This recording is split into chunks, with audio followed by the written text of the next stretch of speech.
Here's our new CNC trucks. This is the same trucks that we use for our direct drive. We're looking at selling these separately, and we'll have different base plates. So here we have a 35, we have a 50D.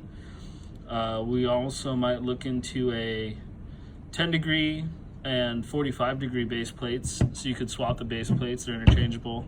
We'll also probably have them in two different colors. We'll do blue, we'll also do red, and then we also have a prototype hanger that we're testing here, and you can see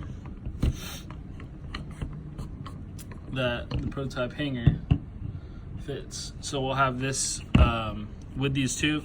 Also thinking about making 180 millimeter hangers for those who want shorter hangers. We'll also probably do different size axles as well, and then these will actually be pretty affordable as well too.